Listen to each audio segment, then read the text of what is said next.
name is Vita Loca, and I am so honored to be here today with some amazing women on Facebook and YouTube. And we are talking about some topics that absolutely need to be discussed for us women in the community. So without further ado, let me introduce these amazing women. Oh, did I tell you what we're talking about? First of all, this is the menopause, sleep deprivation, and dementia conversation. All right. And I want to introduce three phenomenal women that are going to be giving us not only some insight, but some professional knowledge about these topics.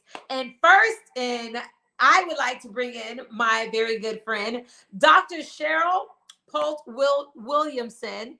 Dr. Cheryl is an author, best-selling author, a phenomenal speaker. You got to check out her magazine too, Cheryl. And also a successful life coach. And let me tell you something. When I'm going through things, I go to her Instagram and I find God right through her Instagram in the form of Cheryl. I'm like, oh my God, he sent me here for her today. So welcome to the study, Cheryl. Welcome to the conversation. Love you. Love you. Yes. And secondly, I want to bring on Dr.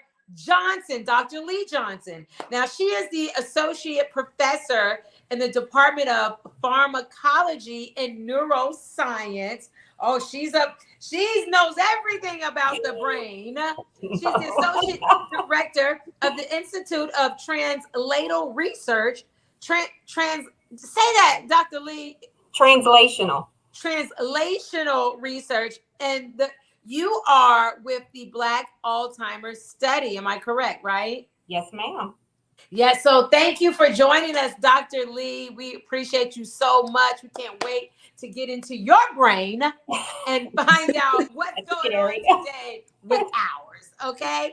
And definitely last but not least, I want to bring in Dr. Jill. Dr. Jill. Hey, Dr. Jill. Hey. Dr. Jill Wagner. She is a family medicine doctor and a concierge physician. Dr. Jill, first of all, when you explained to me earlier what a concierge physician was, I was like, briefly, can you tell everybody what is a concierge physician? A concierge physician is a physician who is really, I would say, in tune to their patients. We are medicine in a different way. Every one of my patients has access to me. So if they need me after hours, they can get me. They have my personal cell number. When they come to the doctor, there is no wait. They come into the waiting room. There's nobody there unless somebody else is leaving or coming. And they walk right in. We know who they are, and we are ready to serve them. It is really unique. Every patient has 1 hour for every visit. So you can use that hour if you want to. If not, you can leave in 15 minutes. But it's special. Yeah, I mean, sometimes you need the hour, sometimes you don't. I like those options because someday I have a whole list of questions and someday I have none. So depending on what day it is. Thank you, Dr. Wagner. All right, absolutely. So ladies, let's get right into the topic. So today's conversation is about menopause, being sleep deprived, and dementia. And my thing is like, wow, what happened to sugar and spice and everything nice? What are we ladies going through? OMG. I'm happy to be here talking about this because just off the record, well, not off the record, I'm about to put it on the record. I remember when I first started getting night sweats, okay? I had no idea what was going on. And I'll wake up in the morning and the entire bed is wet. I remember I asked my ex-boyfriend to move into another room. I was like, because when I get up and my side is wet, I'm gonna need yours. So I'm gonna need this whole bed, okay? I need your side. Get up. Well, so, and I think night sweats has a lot to do with menopause. So let's get right into, ladies. how menopause is impacting our life. Night sweats, as I spoke of just now, mood swings, heat flashes, and did not know menopause can cause sleep deprivation. Did not know that, but we're going to find out a lot we don't know today. But I would like to sound off on something that just dawned on me. Menopause. Who came up with that name? A man? Because I think this should be called "Help Me, Jesus," but no, it's called Menopause. Sounds like a man came up with that. So let's get started. Bring and talk about what menopause is. I'm gonna start with the elephant in the room. Besides me, who on this panel has dealt with menopause? Cheryl, you're gonna go first. You're gonna be brave. Yeah. You Oh braving my it out. goodness.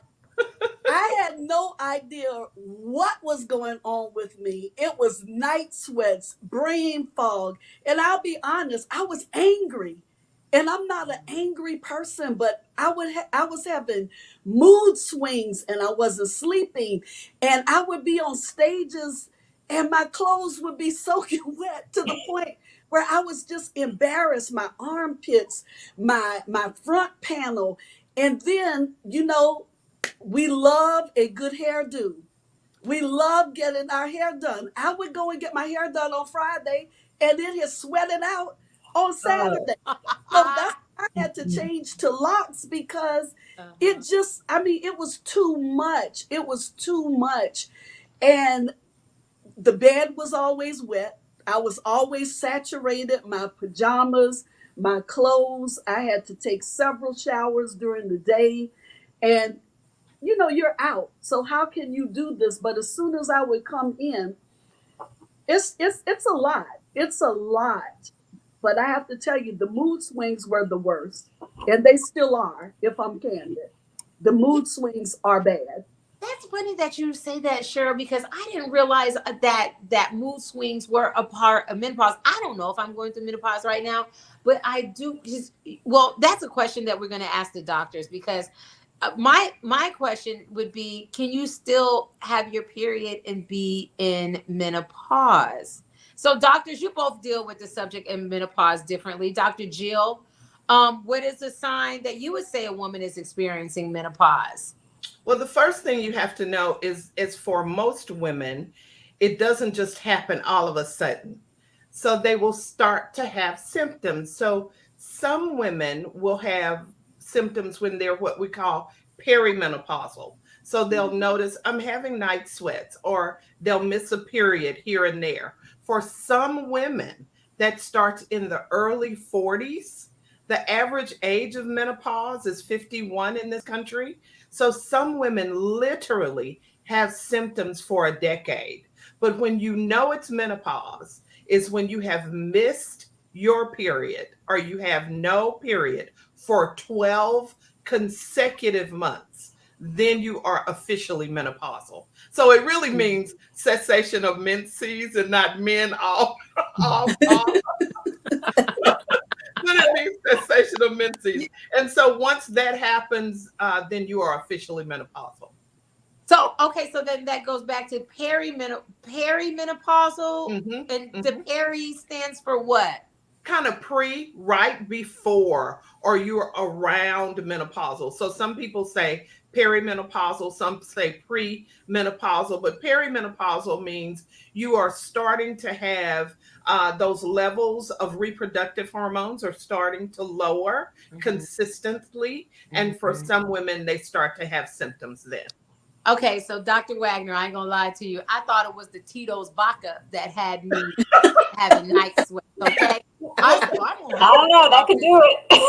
Yeah. I said, you know what? I have to lay off this vodka before I go to bed because I'm waking up with night sweats. Oh my God.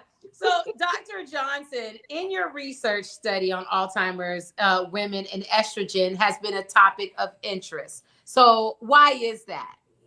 Well, we know that estrogen levels over your lifetime impact your cognitive aging.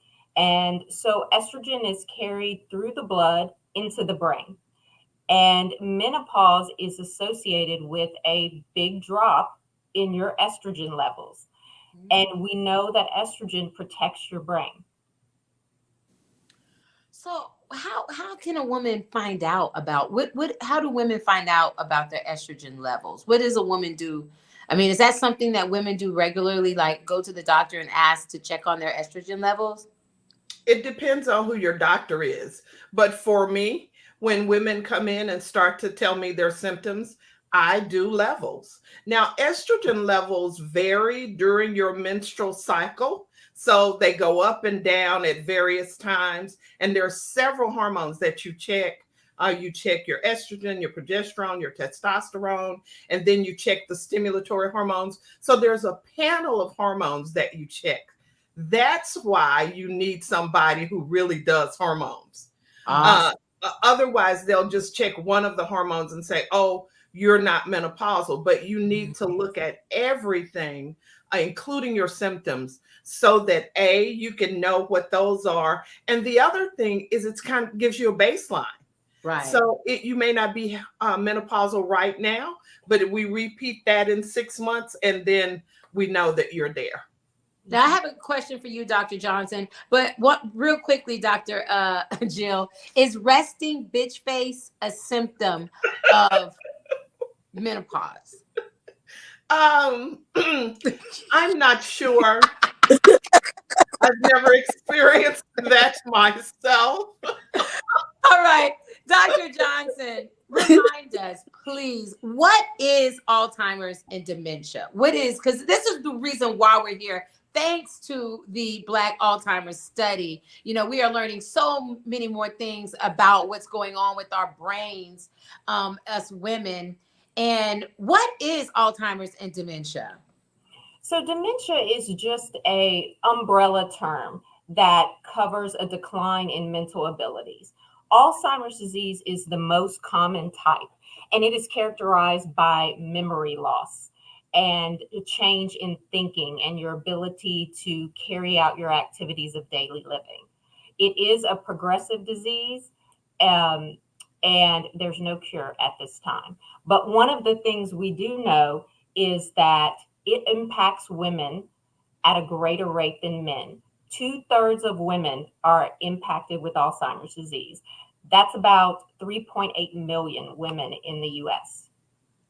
Wow, that's amazing. And and we haven't found out why yet, though, right? We're just basically figuring out that that's what's going on. And now, thank God for the Black Alzheimer's Study Group, because those are some of the things that we're looking into, right, to figure out why. Well, and it's interesting because we know that Alzheimer's disease can develop in your brain 10 to 20 years before the symptoms show, which for women just happens to coincide with menopause. Whoa, wow. So, doctor, is there a direct correlation between women's hormonal issues and sleep and dementia?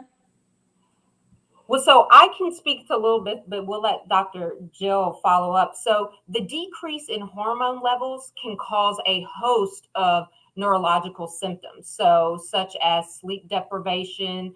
It can cause brain fog, heat sweats. So it is related to a lot of things. And what I have seen, so we look at the data, of course, from the research, and that tells us that it appears that in women, that drop in estrogen takes away some of the neuroprotective mechanisms that are involved with that.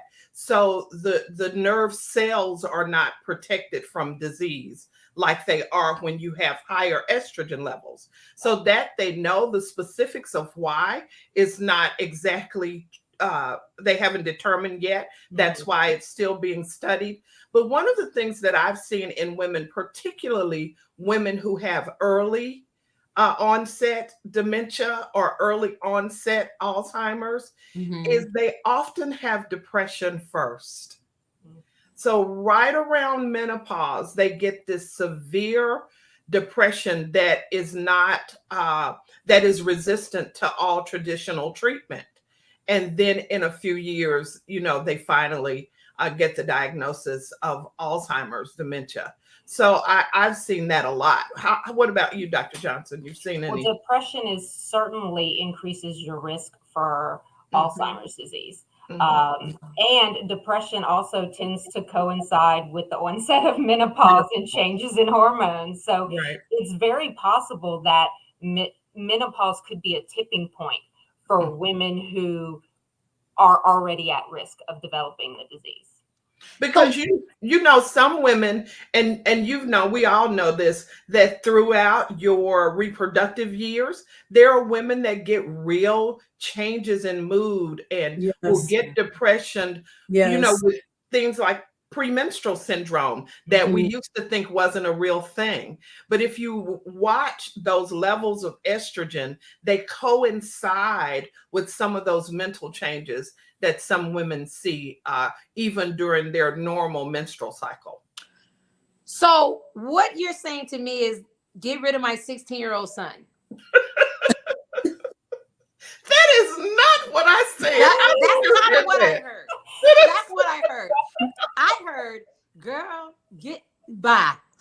It's time for mommy to get right. Okay. So would you consider, so menopause could be which you directly correlated to sleep deprivation. Am I right?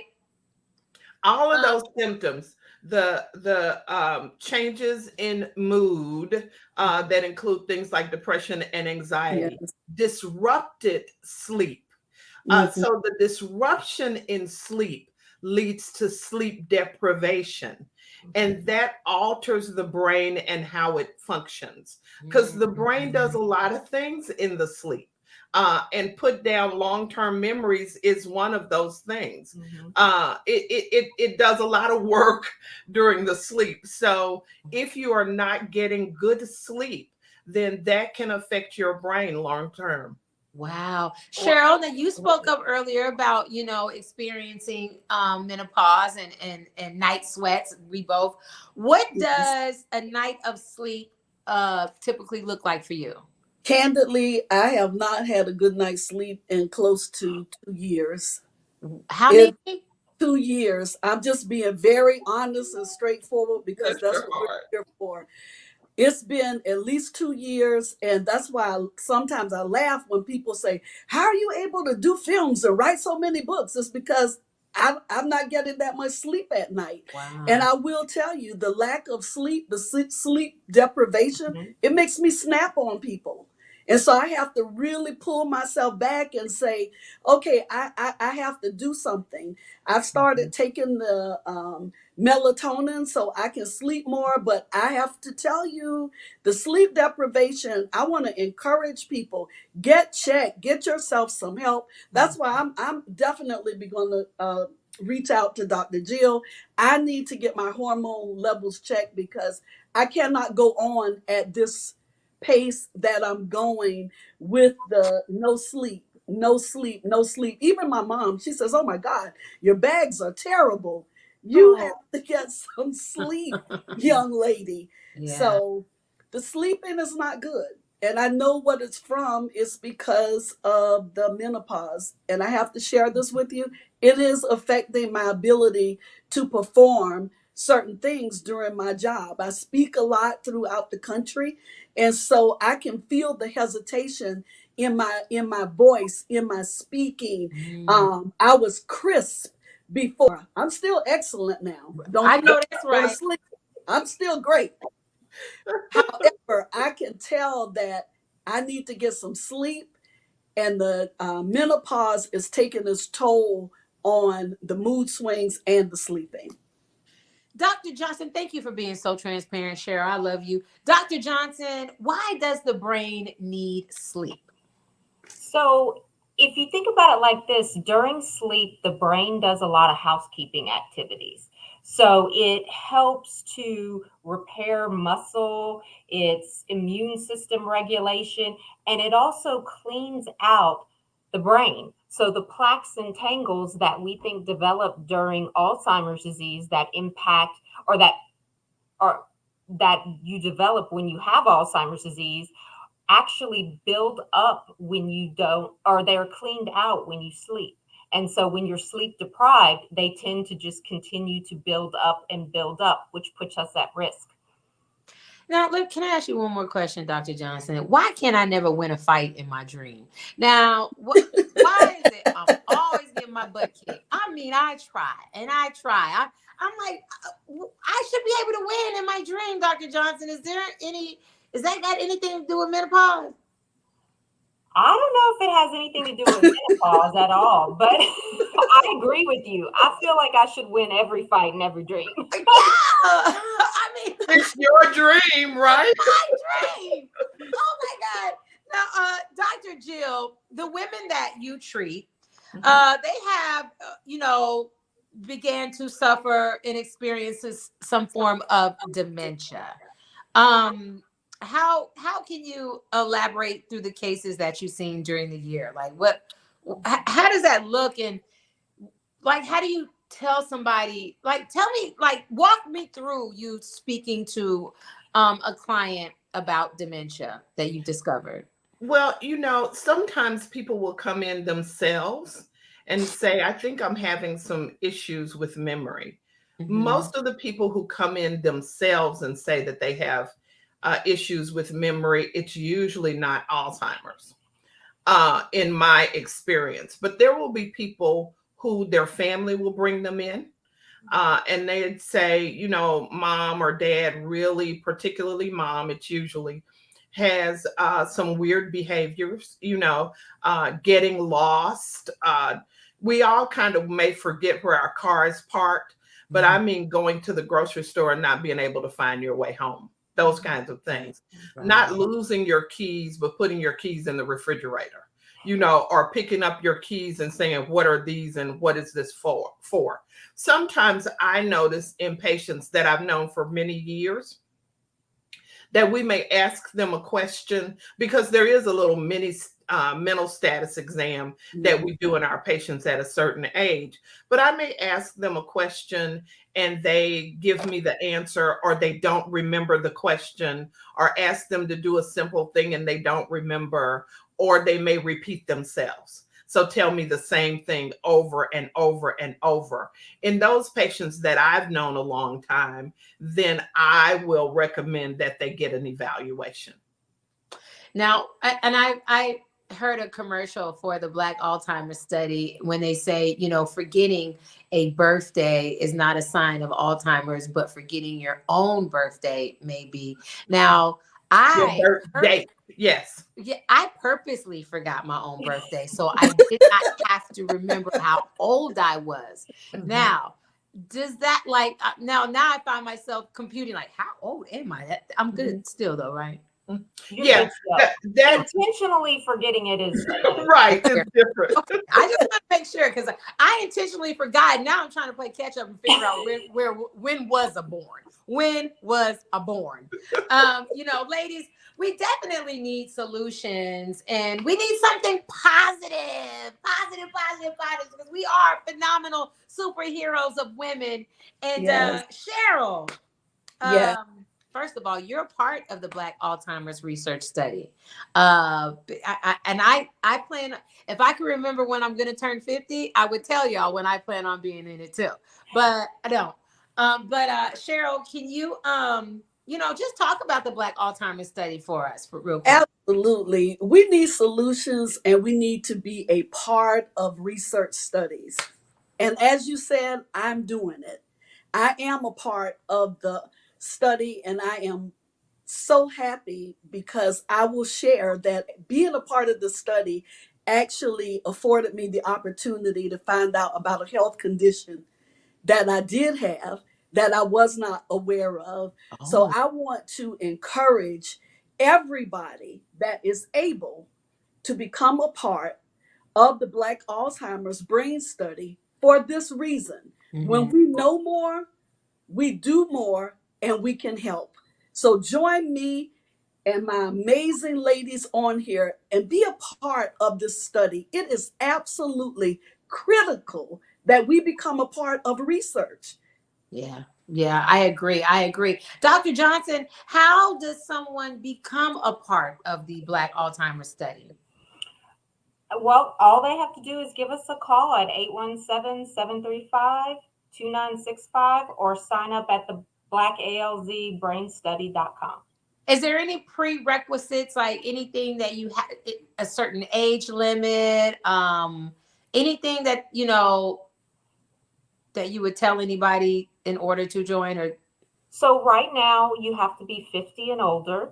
There are a few health conditions that may exclude you from being in the study. And if you have any metal in your body, it may be unsafe for you to do an MRI. So you can't be in the study if you have any metal or pacemakers or things like that, that would make it unsafe for you to participate. okay. All right. I appreciate that. I appreciate that. And Dr. Jill, what would you want a menopausal woman to do to improve her situation?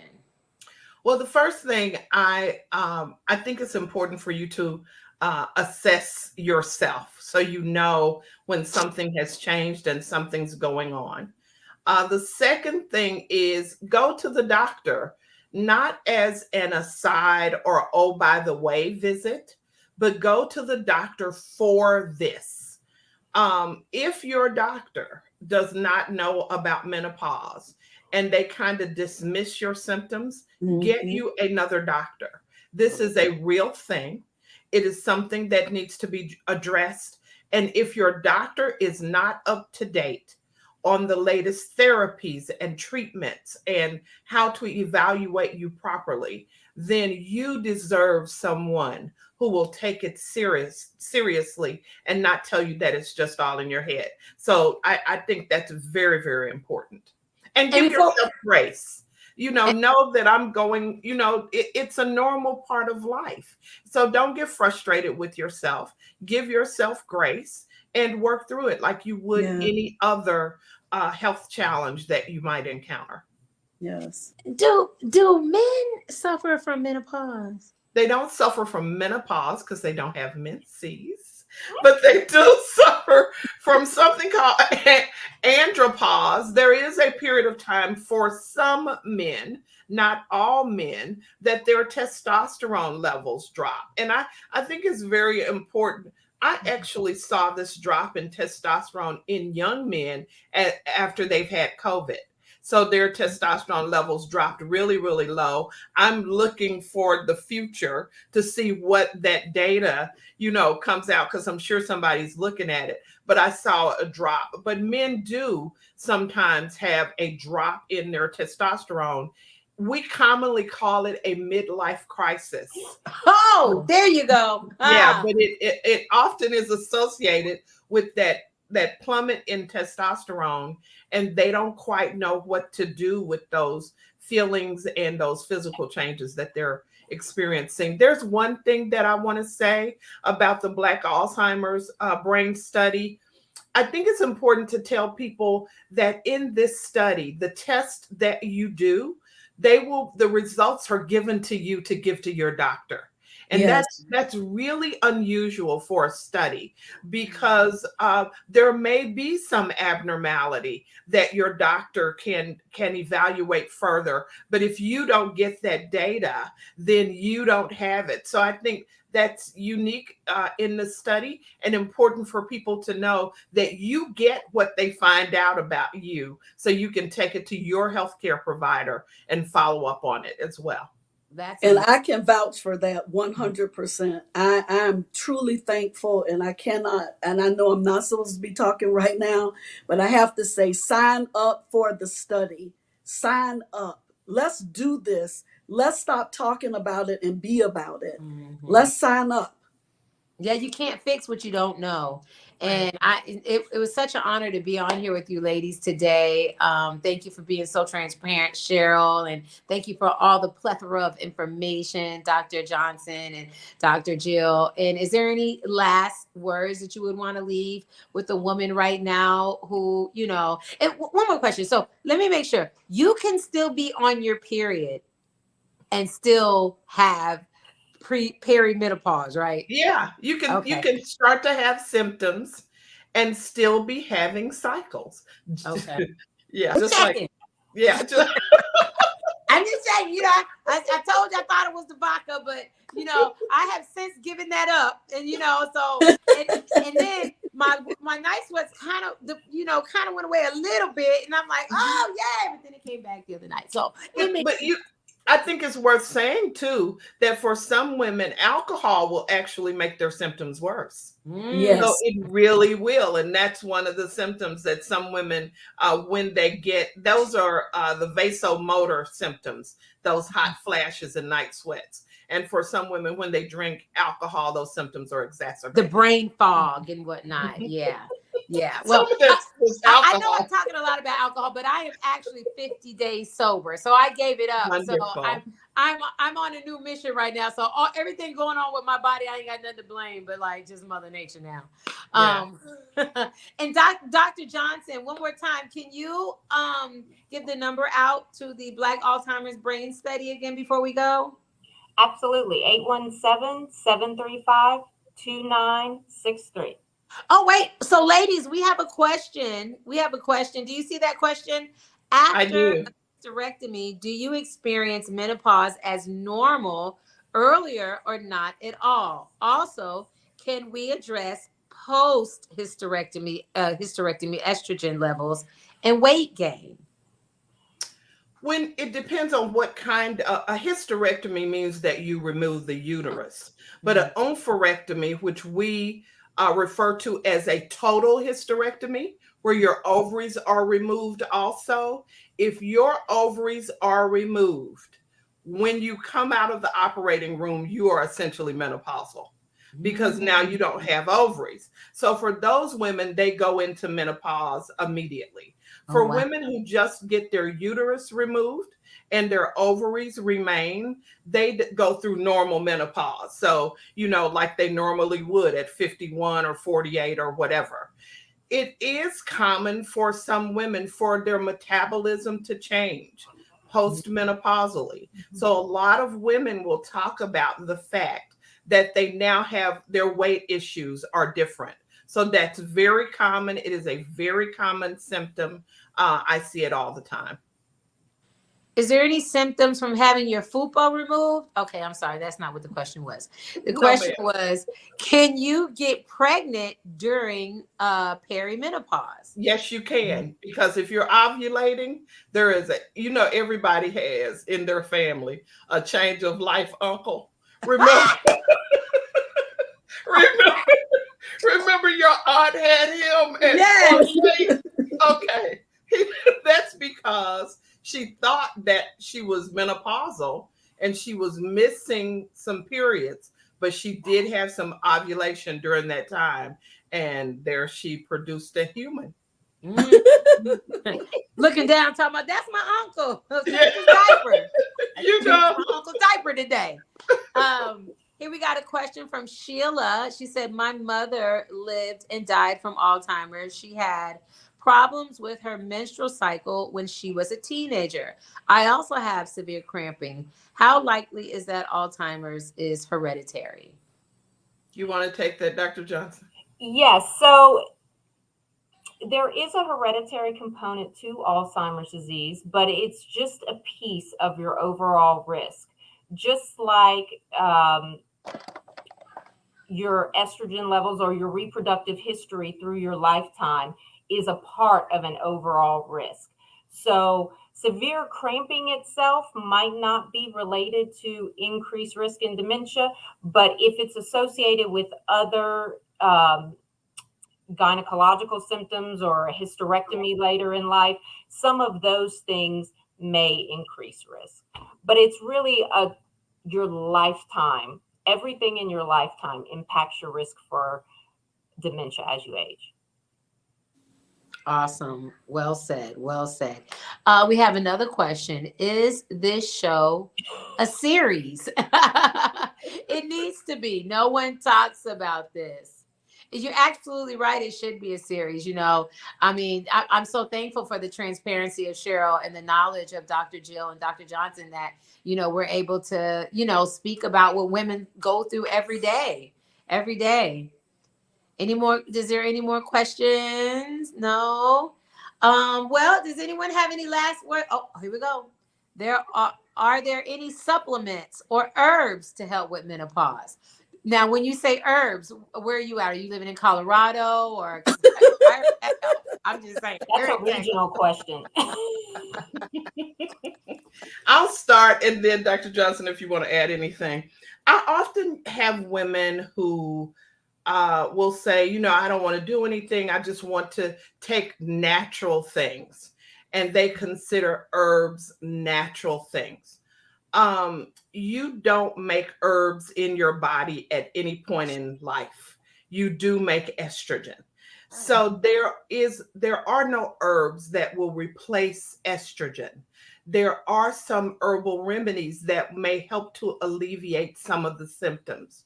This is why you have to have a conversation with your physician who understands you and your history and the things that you will do or are comfortable with in treating yourself.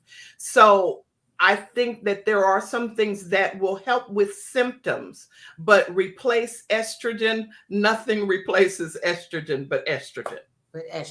Absolutely. All right. Is there any more questions out there? I'm really enjoying this. Like I'm absolutely loving this, and I agree that this should be a series. Yes. For women to come on here and find out what's going on with their body. Thank you for this great info. I will definitely contact the Black Alzheimer's Brain Study. Yes. Yay. Mission accomplished. That's why we're here. Yes. Well, anybody have any last words they want to? Dr. Jill, I'm definitely gonna. Are you seeking new patients? You got any openings over there? I am taking new patients. I will cap out when I hit 300, and I have about 30 more slots. Okay. So if there's anybody who would like to join our practice, we still do have some availability. But when we hit max, we will shut the door. Shut them down. Shut them down. I'm taking 2 slots, okay? Taking 2 slots. All right, I did that one. All right. Well, ladies, I appreciate your time and your honesty and your information. Thank you so much. And until we meet again, this has been the conversation on menopause, sleep deprivation, and dementia. In a positive light. Hello, in a positive light. I will say this before we end, though. I want everybody listening to make sure you have a positive attitude, no matter how, this negatively affects your body, Cheryl, because I know you are so sweet.